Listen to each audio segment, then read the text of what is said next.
We work in the highest level prison in the state of Alabama.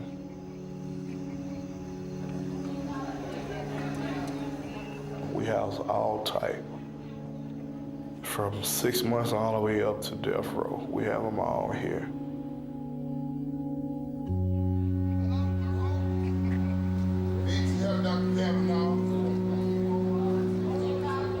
The violence here, I don't really know how to explain it other than this is a breeding ground. Donaldson's a pretty dangerous place. The chance of somebody being stabbed or killed is pretty much a common occurrence, as it were.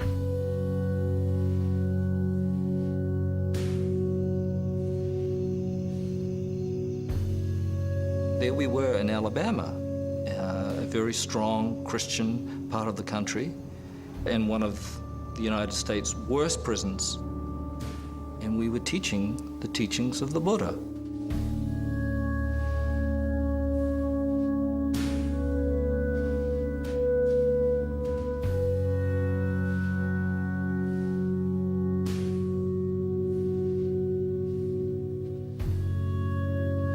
No one is telling them what to look at or how to change. They're gaining their insights within themselves.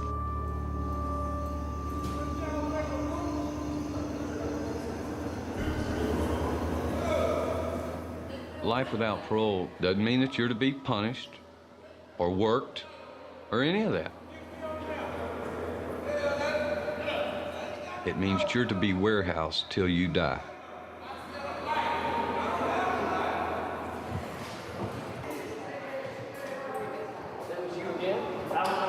This is my home, and I'm going to do what I can to help make it the best place it can be. I want a nice place to live, too.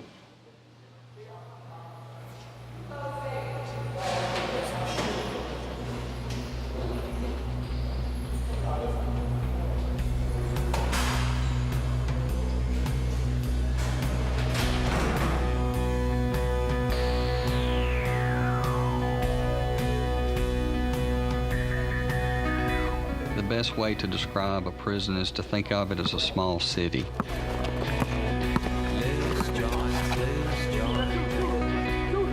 Your correctional officers are your police force. I'm the mayor.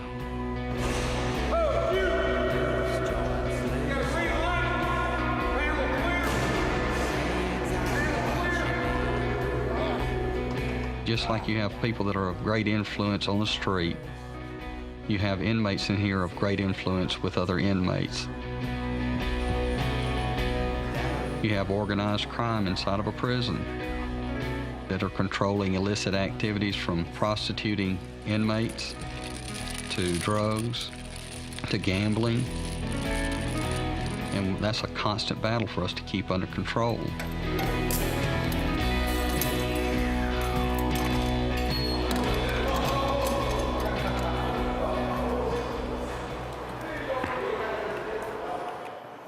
What you got out here is 500 inmates.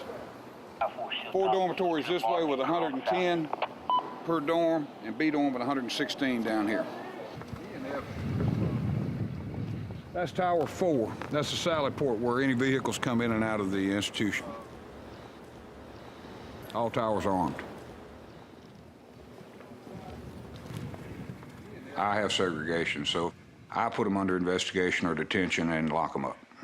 That's basically the premise of it. 6 block front door.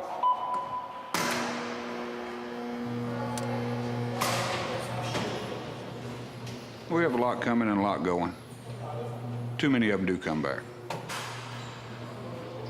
9 times out of 10, they fall into their old habits when they get back to their hometown, and they run with the same folks that got them in here the first time. I can pretty much tell whether or not they're coming back.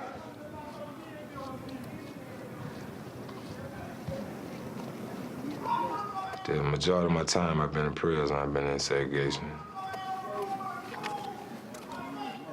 I always looked at the officers like, you know, that they're my enemies. I had this big image of them.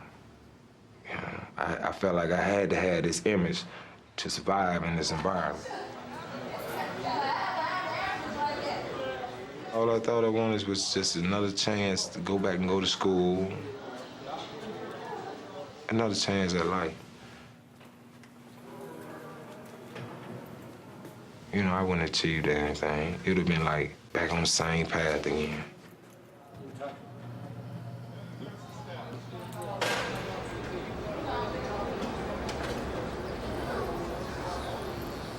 My son, Elwood Curry Johnson, he was in his third year at Miles College, 3.0 grade average, playing baseball.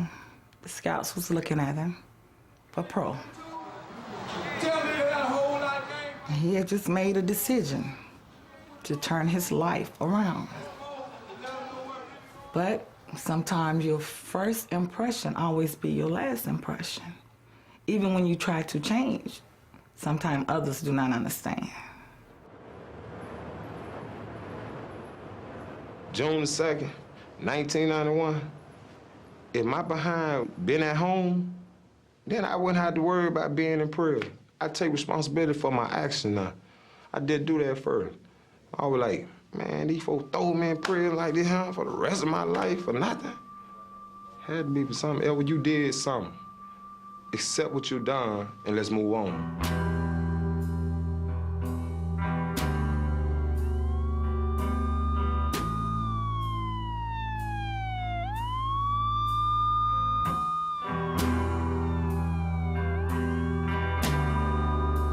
Guys had come to one of the spots I had, and it was just like a big shootout. One was dropped in the middle of the sidewalk. From my understanding, one fell near the building, and one across 3rd Avenue.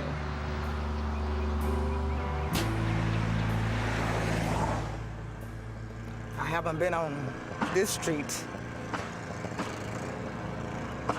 but once since this happened.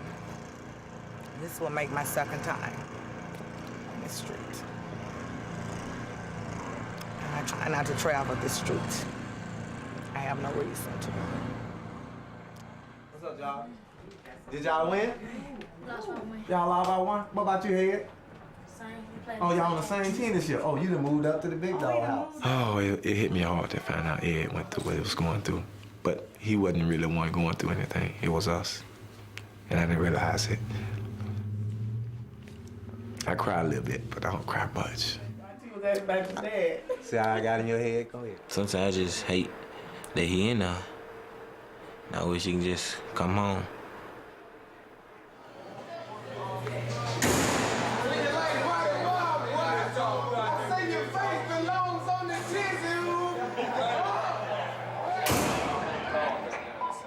As a psychologist at Donaldson, I realized treatment was essential. I started looking around and I came across a prison in India that was using a meditative technique known as Vipassana. Vipassana is an intense program.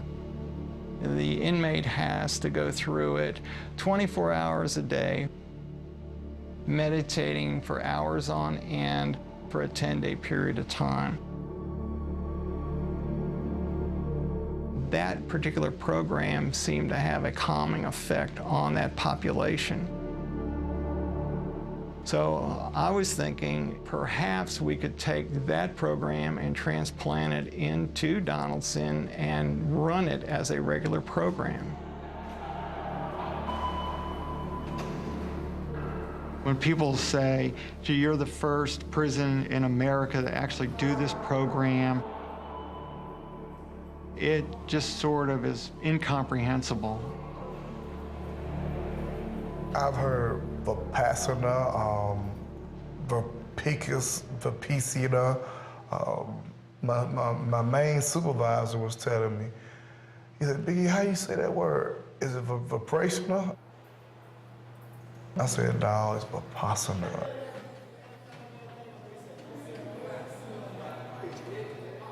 The questions about what the program was were somewhat simple. Is what benefit was it going to have for us? How does anybody do it for 10 days without being able to talk?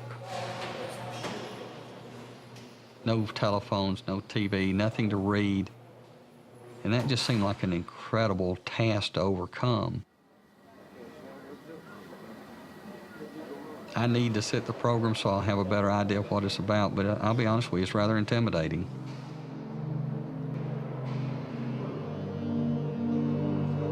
While I was here as a psychologist, we had a House of Healing program which highlighted doing meditation as part of our relaxation techniques.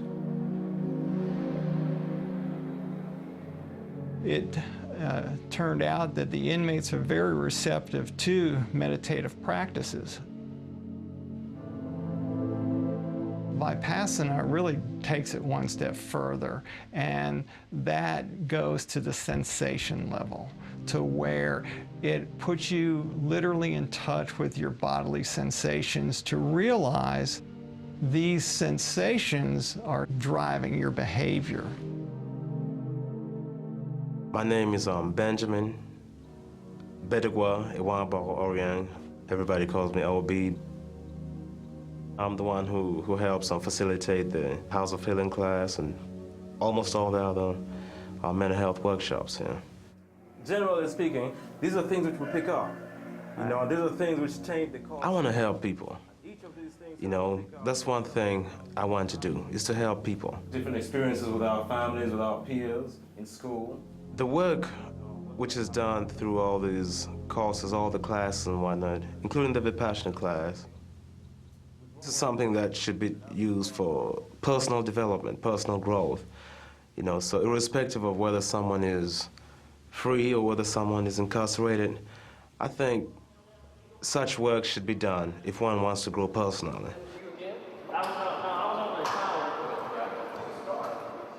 I've been locked up 16 years, 8.5 years on death row in that 5/8 cell.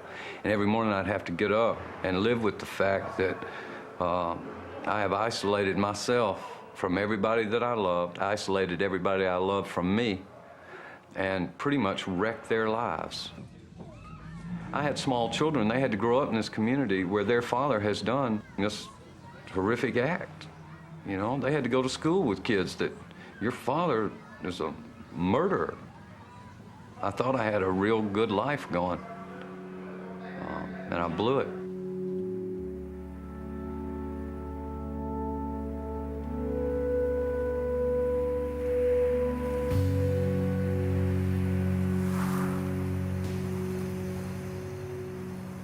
My mother took us out in the country to this old deserted farmhouse.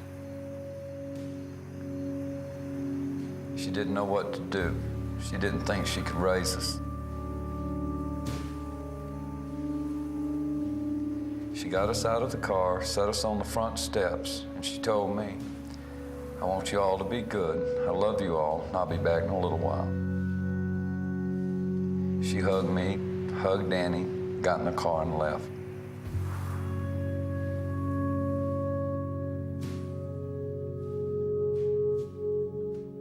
She left us out there to die. She didn't want to live herself, is what she told me later. I didn't hear from her again until I got to death row.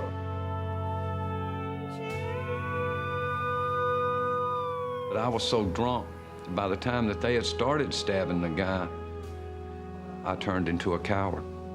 I didn't try and stop them. I was scared. I was scared they were going to leave me there like they did him. And I didn't do anything. And my case is not a killing. It's not just a murder. It's rated as capital murder, murder robbery, but that's not what it was either. My case was a slaughter. The man was stabbed 3 times in the face, 59 times in the back, and his throat was cut 16 times, almost decapitated.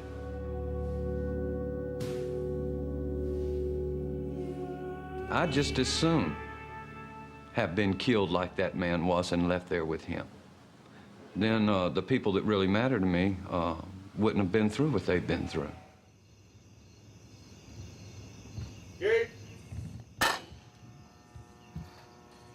I was very nervous to go to a maximum security prison. The atmosphere was so heavy and oppressive. I felt I was going into like the prison in Shawshank Redemption. What happens if you bring these teachers in that have no background in corrections? How is that going to work, knowing that you've turned this part of the prison over to people just coming in off the street? Home sweet home. Well, when Vipassana first approached, they came up with a lot of issues such as wanting to live inside the prison with the inmates, which I found at first to be just absolutely nonsense, to tell you the truth. We had to get ourselves established in our living quarters. There was an open toilet and a sink, so we actually had no privacy. We did actually hang up a curtain for as much privacy as we could get, and so to say the least, it was very rudimentary.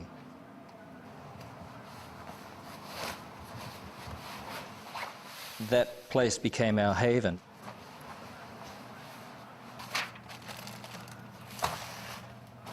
We found ourselves really quite fascinated with the fact that here we were in one of the United States' worst prisons, and these very lofty teachings of the Buddha were being taught in this institution. I mean, it was just mind-boggling that we were there. Chris, what do you think? Souvenir? I think we had good reason to be scared, but I had a lot of confidence in the authorities and the warden. I felt very sort of protected. Maybe naively so, but I did. The first thing I want to say is a little bit about what Vipassana is. For the 10 days that you're going to be taking the course, you're going to be observing a strict moral code of conduct.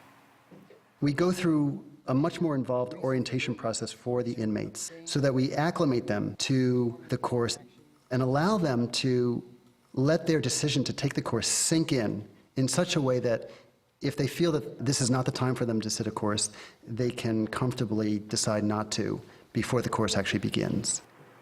Just to summarize, your primary job during the 10 days is going to be to follow the schedule of meditation, the rest periods, the meal times, and the breaks. It's a very regimented day.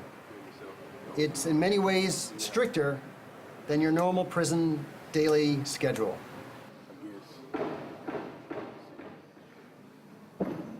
How many of you consider yourselves to be religious? Quite a few of you. Or spiritual, religious, however you want to say it. It's not that it's teaching the religion, it's teaching a meditation practice that was born there. I don't think that will be a problem once that's understood. Now, if you came in and tried to teach against Christianity and to teach Buddhism, it would become a real problem here. As a matter of fact, I would have some difficulty with that.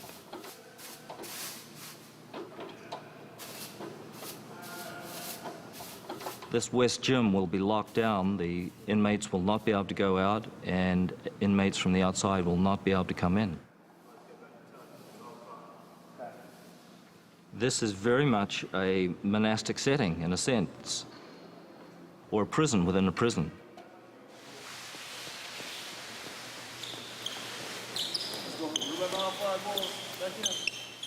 Obi was very instrumental in setting up the courses.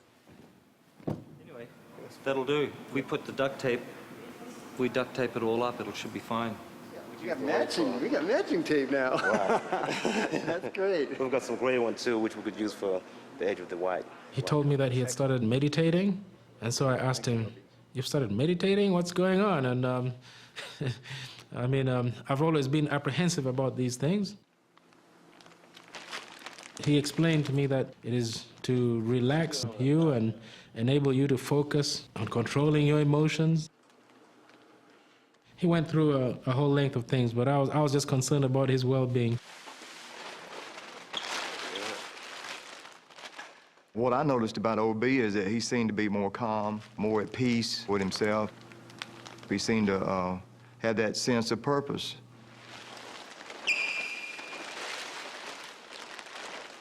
It's like stepping into the abyss, you know, to go to Vipassana. Because when you're in here, you're not just anybody, you're already someone that's harmed humanity. You've already done something, so you wonder, what is it I haven't dealt with? There may be things back there that I may uncover that I've never even glimpsed at.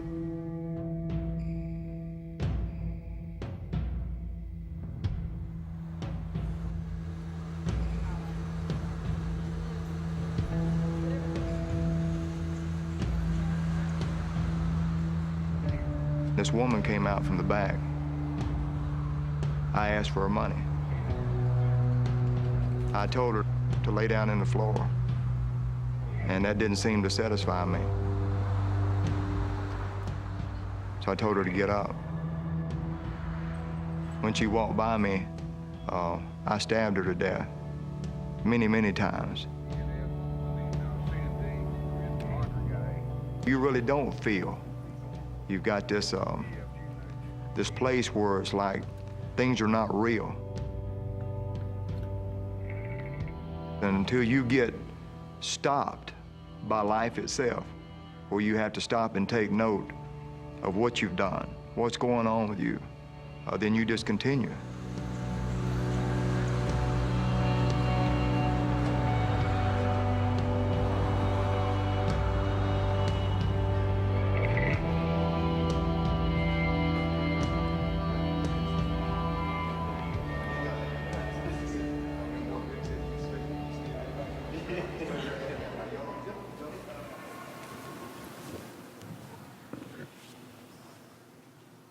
This is actually the last orientation that we'll have, and the idea is for you to come in here, get used to the environment that you're going to be in, have you sit on the cushions, get a sense of what that's going to feel like. Each time we start a group sitting, we'll start off with chanting. The chanting is to help create and to preserve a good environment for you to work in. So I'm going to play you the beginning of the chanting, and then I'll play the end of it.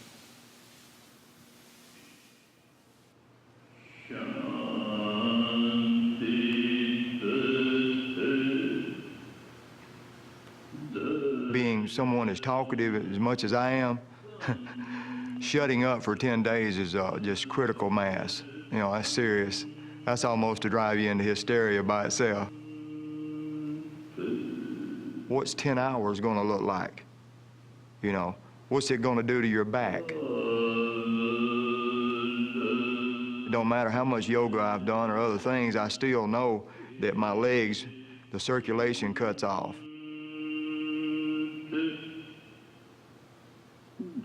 I imagine it's kind of like going in the Army, you know, when you get through a boot camp. One way or the other that you feel about it. Either it was okay and you realized what the purpose is for, or you didn't, and you had the extreme other.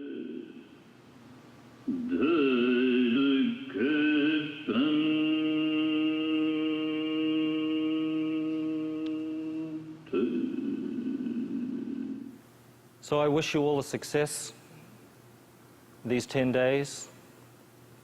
It won't always be easy, but remember, if you keep persisting, keep trying, you will be successful. So I wrestled with myself for a long time. So I said, I'm decided to take this. I'm gonna see what's going on. That's part of me. Let me know, Ed, you ready, man. You ready. You know, you ready to go and deal with life. Some people scared to deal with life, and I was one of those persons scared to deal with life.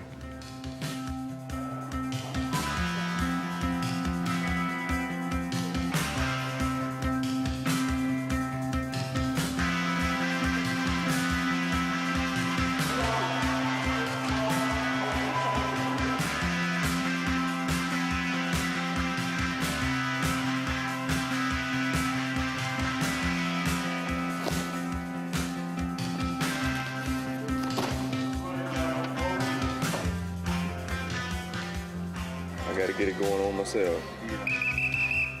All Vipassana inmates, you need to get your stuff, Joan. Get your stuff.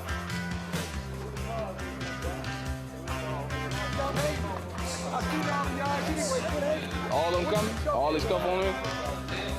All right.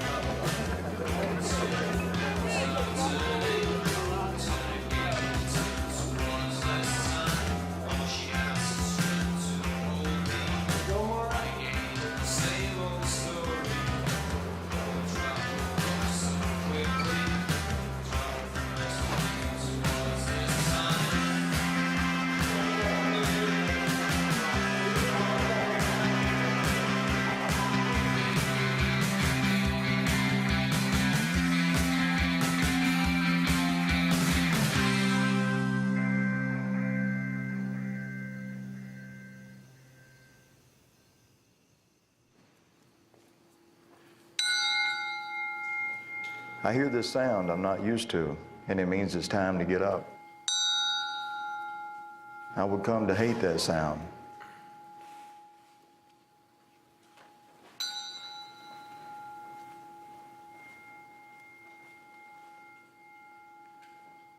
Probably the most challenging discipline that we have is one of noble silence. So for 9 days, the students cannot actually talk with each other.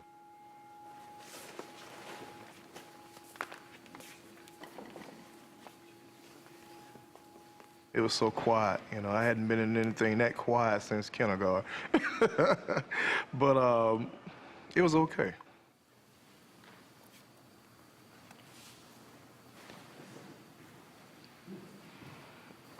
It's like they're used to action. They're used to action at all times. They're not used to clearing their minds and, you know, meditating and listening to other people, you know, tell them how to meditate, how to express themselves. They're not used to that.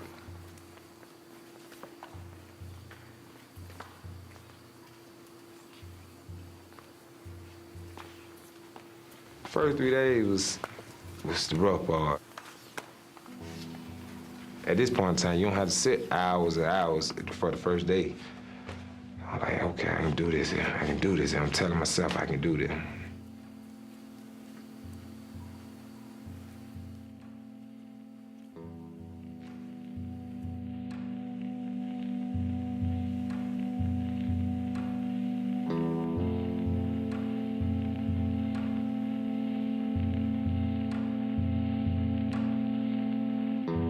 Vipassana means literally to see things as they are.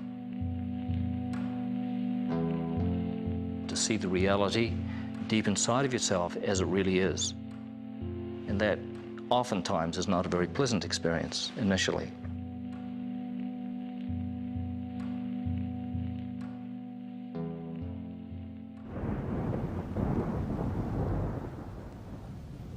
I wake up exhausted. I am concerned about making this day. The very hour that we are to ask the teacher to teach us Vipassana, a thunderstorm hits for the whole duration of the session.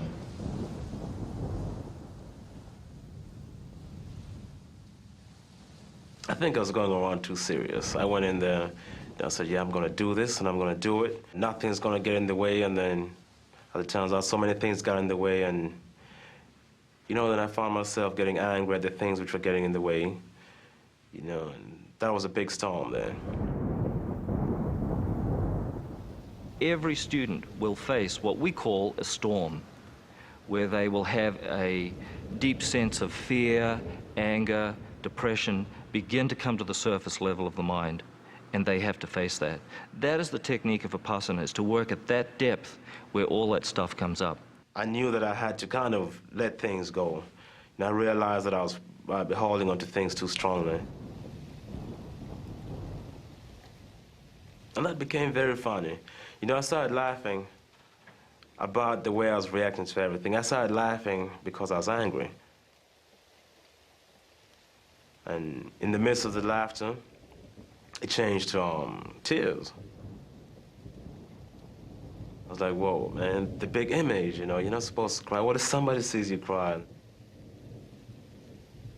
It turned out that it was okay, actually. You know, in the end, everything seemed okay. It was okay to cry. And I just didn't care anymore. And I just let the tears roll, and I cried. I don't know what I was crying about, but it felt good to cry. You know, it had been quite some time.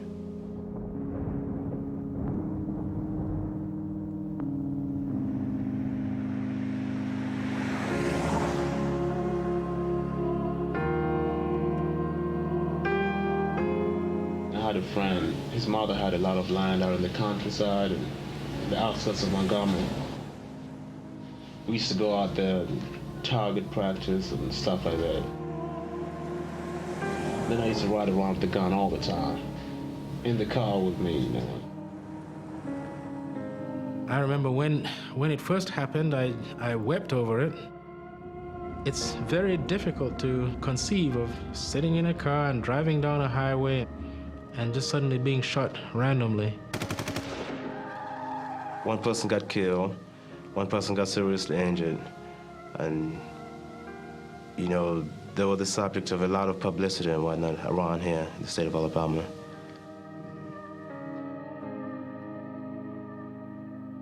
To this day, Ben says that he wasn't the person who pulled the trigger.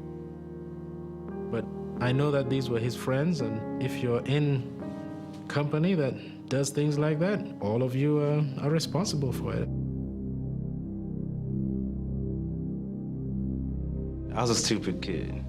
You know, 20 might not seem like a kid to many people, but that's 10 years ago for me. And when I look back, you know, I see that I was a kid. I wanted to fit in, you know. I wanted to fit in I wanted to be looked up to by people, and, you know, I wanted to be accepted in this society here. And, you know, many times that led me into a lot of trouble. I have changed drastically. I think without that personal work, I might have been somebody crazy like the person who was described in the newspapers and whatnot when I got arrested. A ruthless, mindless animal from Africa. Yeah.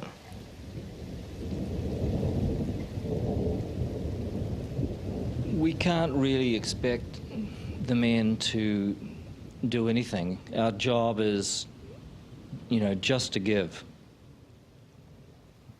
The results really are up to the men. It was horrible. It was probably the worst experience I've ever been through. I spent 8.5 years on death row, and this was harder. All the stuff that's buried down deep, they come up gradually. And most of them are small things, and you can deal with them, you recognize them, you look at it, and you move on. But I never felt any like that 5th day. It was hard to keep composure, stay on the mat. I wanted to jump and run bad. I've always justified some of my behavior during that crime, and on day 5, I just couldn't get away from myself. I had to actually see it. Things don't just happen, and your behavior causes the actions that you get into, so I am guilty.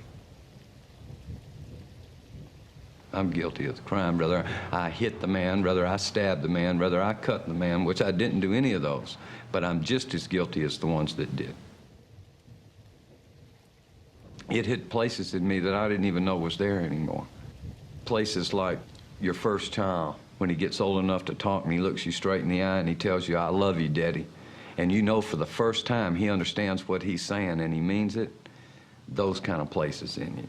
And after 16 years of being locked up in here, I wasn't sure there were any places like that in me anymore.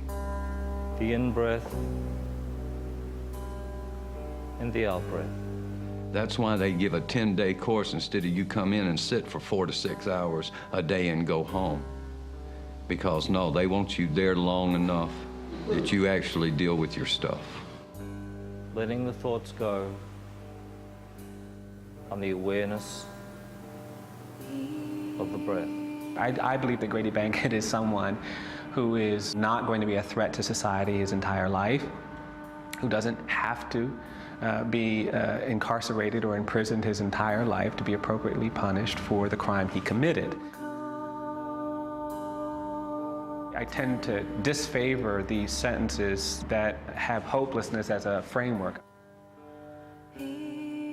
But I guess we start with the premise that where there's life, there is hope. And if we can get to that point, there'll be something we can do about that that will expose more of this person's humanity in a way that the rest of society says, oh, you're right, that's a human being. We shouldn't just give up on them.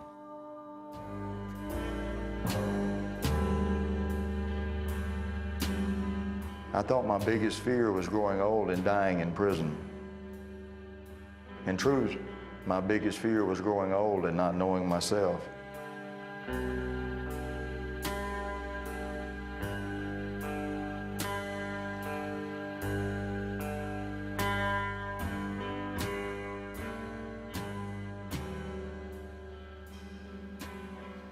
That day that I was sitting and straight meditating. I don't want to look at nothing. I'm just straight meditating. Even at the time we had a break, I'm going and sit on my bed. I don't want to do nothing but meditate.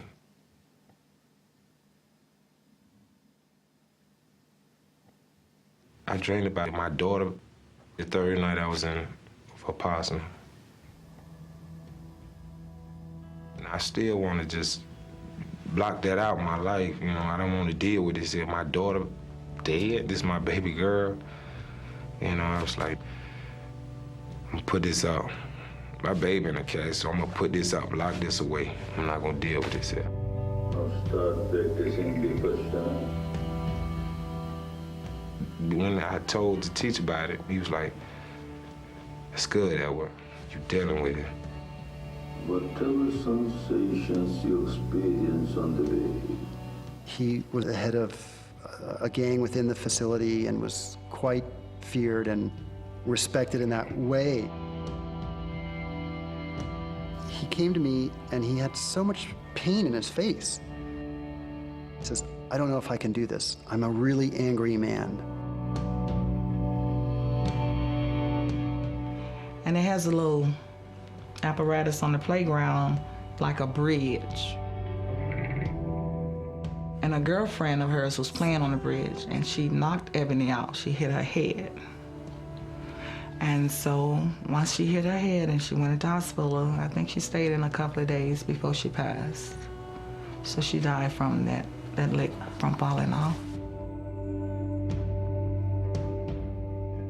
She was standing in front of me with a white dress on.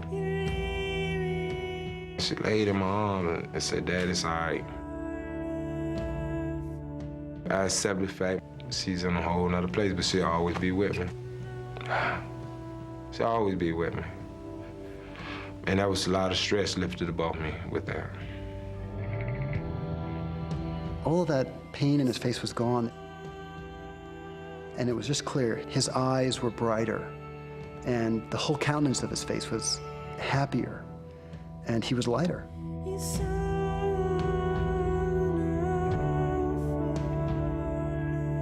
I didn't believe this method was gonna work, though. To be honest with you, at first, I was like, man, this ain't finna work. Ain't nothing finna work forever. This is it.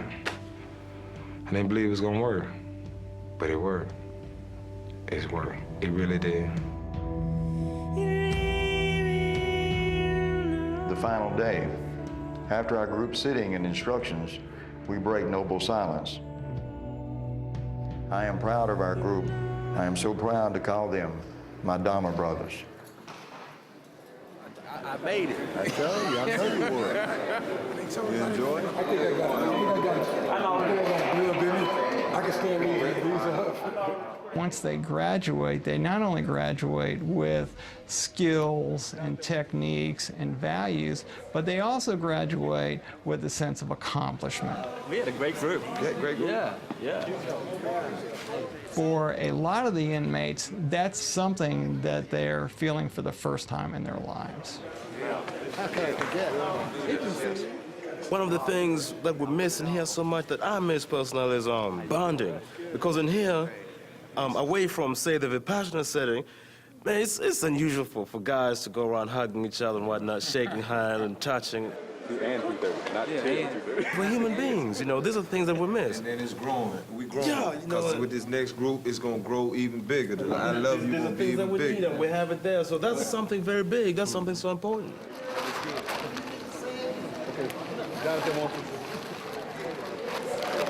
You know, we have a term here that we use, fake it till you make it. That's a question I have here. You know, is this something they can fake to get something positive in their file to help them make parole? Or is this something that's truly life-changing? And, you know, it's impossible to gauge after a month, 2 months, or a year. You know, show me 5 years from now. Show me once you're out that you've really changed your life. At that point, I'll be able to say, yeah, this is awesome. Been sick for the last 4 days, throwing up blood, and been able to get no help. I had to go tell these gang members that I was part of, hey man, this ain't me no more. You go ahead and go your way, and I'm gonna go my way. And hoping I don't catch some repercussions behind that. This how I know Vipassana work. When they call me a taunt, call me a negative word, breathe a little bit, and I was cool. Administration didn't teach me that. Vipassana taught me that. After experiencing the first group coming through and noticing how faithful the guys are to come to meditation each morning, evidently something's working somewhere. They're more relaxed, they're easier to get along with, and they don't cause as many problems.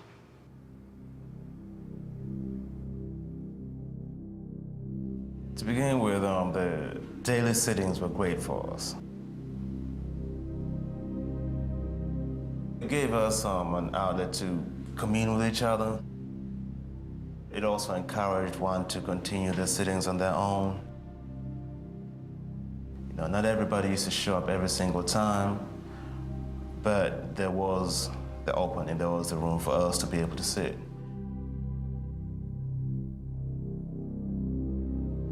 Then unfortunately one day, we were told that we couldn't do them anymore.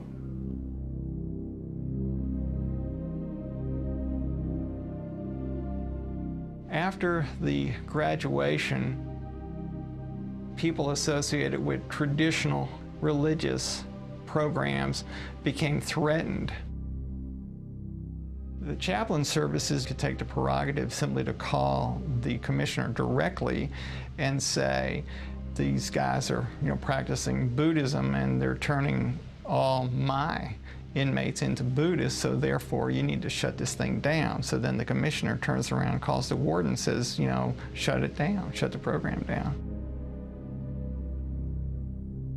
You can explain the program till you're blue in the face, but it's not going to change their decision.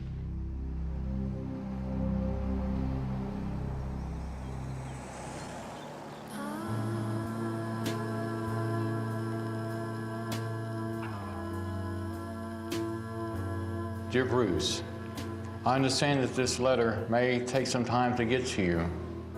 Please tell everyone hello for me. 4 block is now the worst cell block in Donaldson. Blessed indeed are we who live among those who hate, hating no one. Amidst those who hate, let us dwell without hatred. Please let it be known that we are always delighted to hear from any of the Donaldson Dharma warriors. Of course, we are all disappointed you have lost the right to hold your group sittings. I know how much this has meant to you all. I was encouraged and impressed that you did not express any negativity about this situation. All the Dhamma Brothers are hanging in there for sure. Grady, OB, and I just had a birthday on the 6th of September. I am still sitting morning and night, as I have always done. I will make like a door and close now. Please take care and be careful. Be happy, be peaceful, be liberated. Lately, I have not kept a regular schedule of sitting. We still meet every Wednesday under the auspices of another scheduled class in the group room, and that gives us the opportunity to share our bond with each other. I wonder what would happen if we were caught.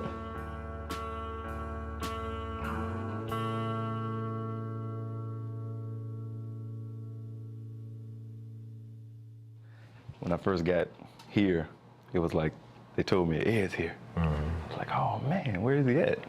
So it was a kind of big shock to see you. And when I did see you, I was like, hey man, are you still meditating? That was the first question. Right. You still meditating? Exactly. But before you came back to this camp, I had been going through a lot. You know, not being around the people that know what Vipassana means. Right. And know what I done been through with, it's like a boy, you know, dealing with myself. For me to leave one Donaldson, where it's a lot of us, to go where it's none, that was a hard transformation for me. Yeah. Be able to have to fight with myself and fight within these bounds and allow myself to slip like that. This too will change. You know, so don't let that, you know, break you down, because you can always get it back. You can always go back and get it back. So it's not to a point to where it's not retrievable. You can go back and get it.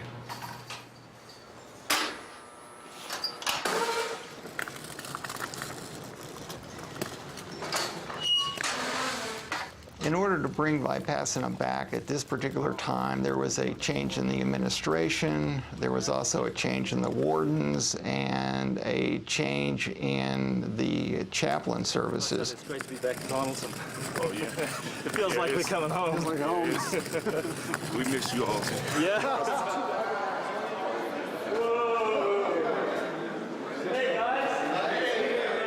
As I walked down the corridor and I saw them lined up, a big smile just came over my face. It was a real homecoming for me. Very emotional, very, just very touching. Jonathan and I have the dubious distinction of the only guys that ever want to come back into Donaldson. All you guys want to get out, we want to come back in. All right, you all right? Knowing that the Vipassana program is secular in nature, I always maintained hope. How you doing? Good. Good to see you. Good to see you. Thanks for all your letters. All right. If you're really interested in treatment and you're really committed and you want to do treatment, then you just have to go ahead and do it. You need to go ahead and do treatment. The case that I'm in here on, the murder that I committed, occurred on January 12th. Vipassana is a way of being able to look. You know, I look a lot at the victim's family. I look a lot at, you know, what did they experience, you know, this time of year, because, you know, they got a loved one, you know, that's not present on account of me. Pain's a fact.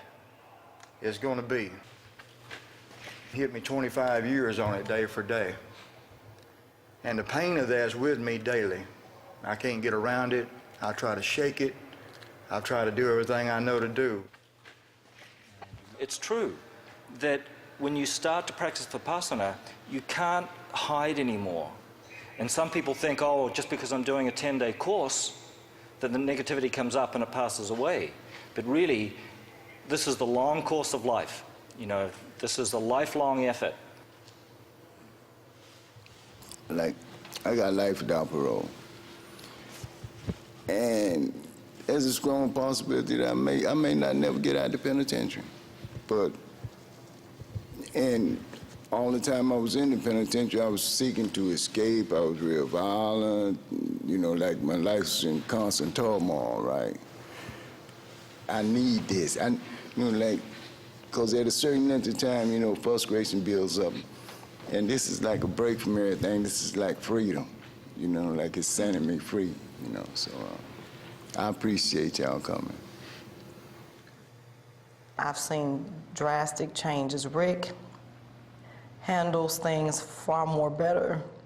I can kind of say we were kind of like on the same page. I act just as manic sometimes as he does, but he's way ahead of me, and I've got to catch up when it comes to handling certain situations.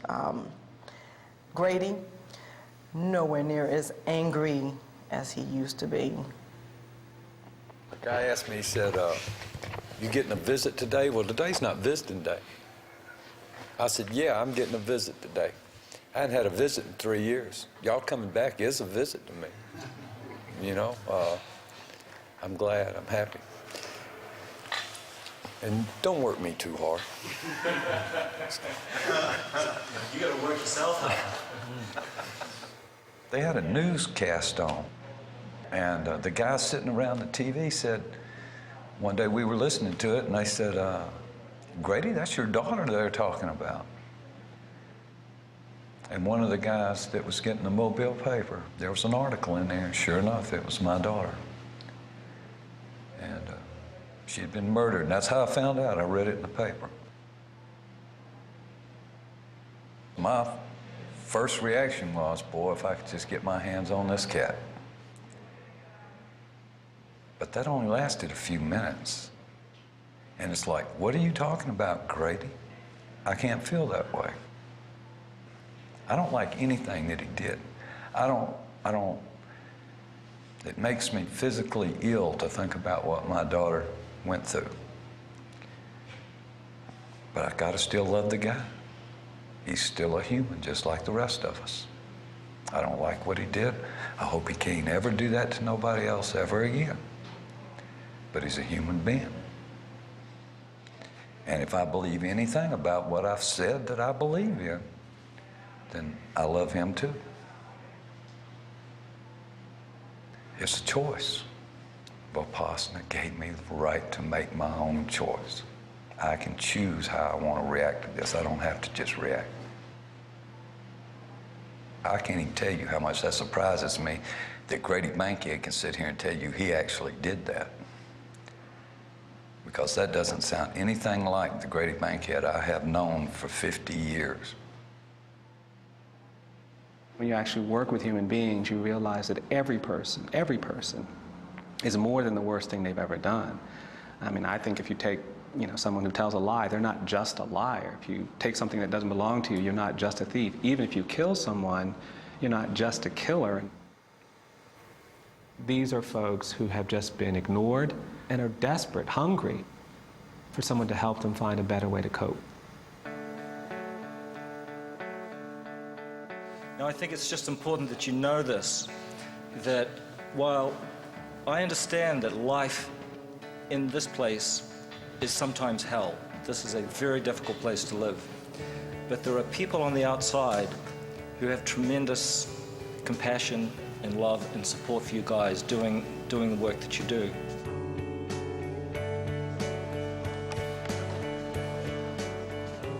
You know how I look at this program? I look at this program as an individual going to lock up, but in a good way. In an environment like this, these 18 guys we got out here now, so they getting away from that hostile environment for a while. They can think about other things, stress-free. Don't even worry about getting in trouble or nothing out there that can get them in trouble. Donaldson is a crazy place. The past 2 weeks are evidence of that. Somebody got killed on the 1st of the year, and the preceding week before that, there'd been so many stabbings. Thankfully, none of them were fatal. We feel as though, in so many ways, we were let down because we're not allowed to practice freely. We're hopeful that this course here is a good sign, but we still don't know.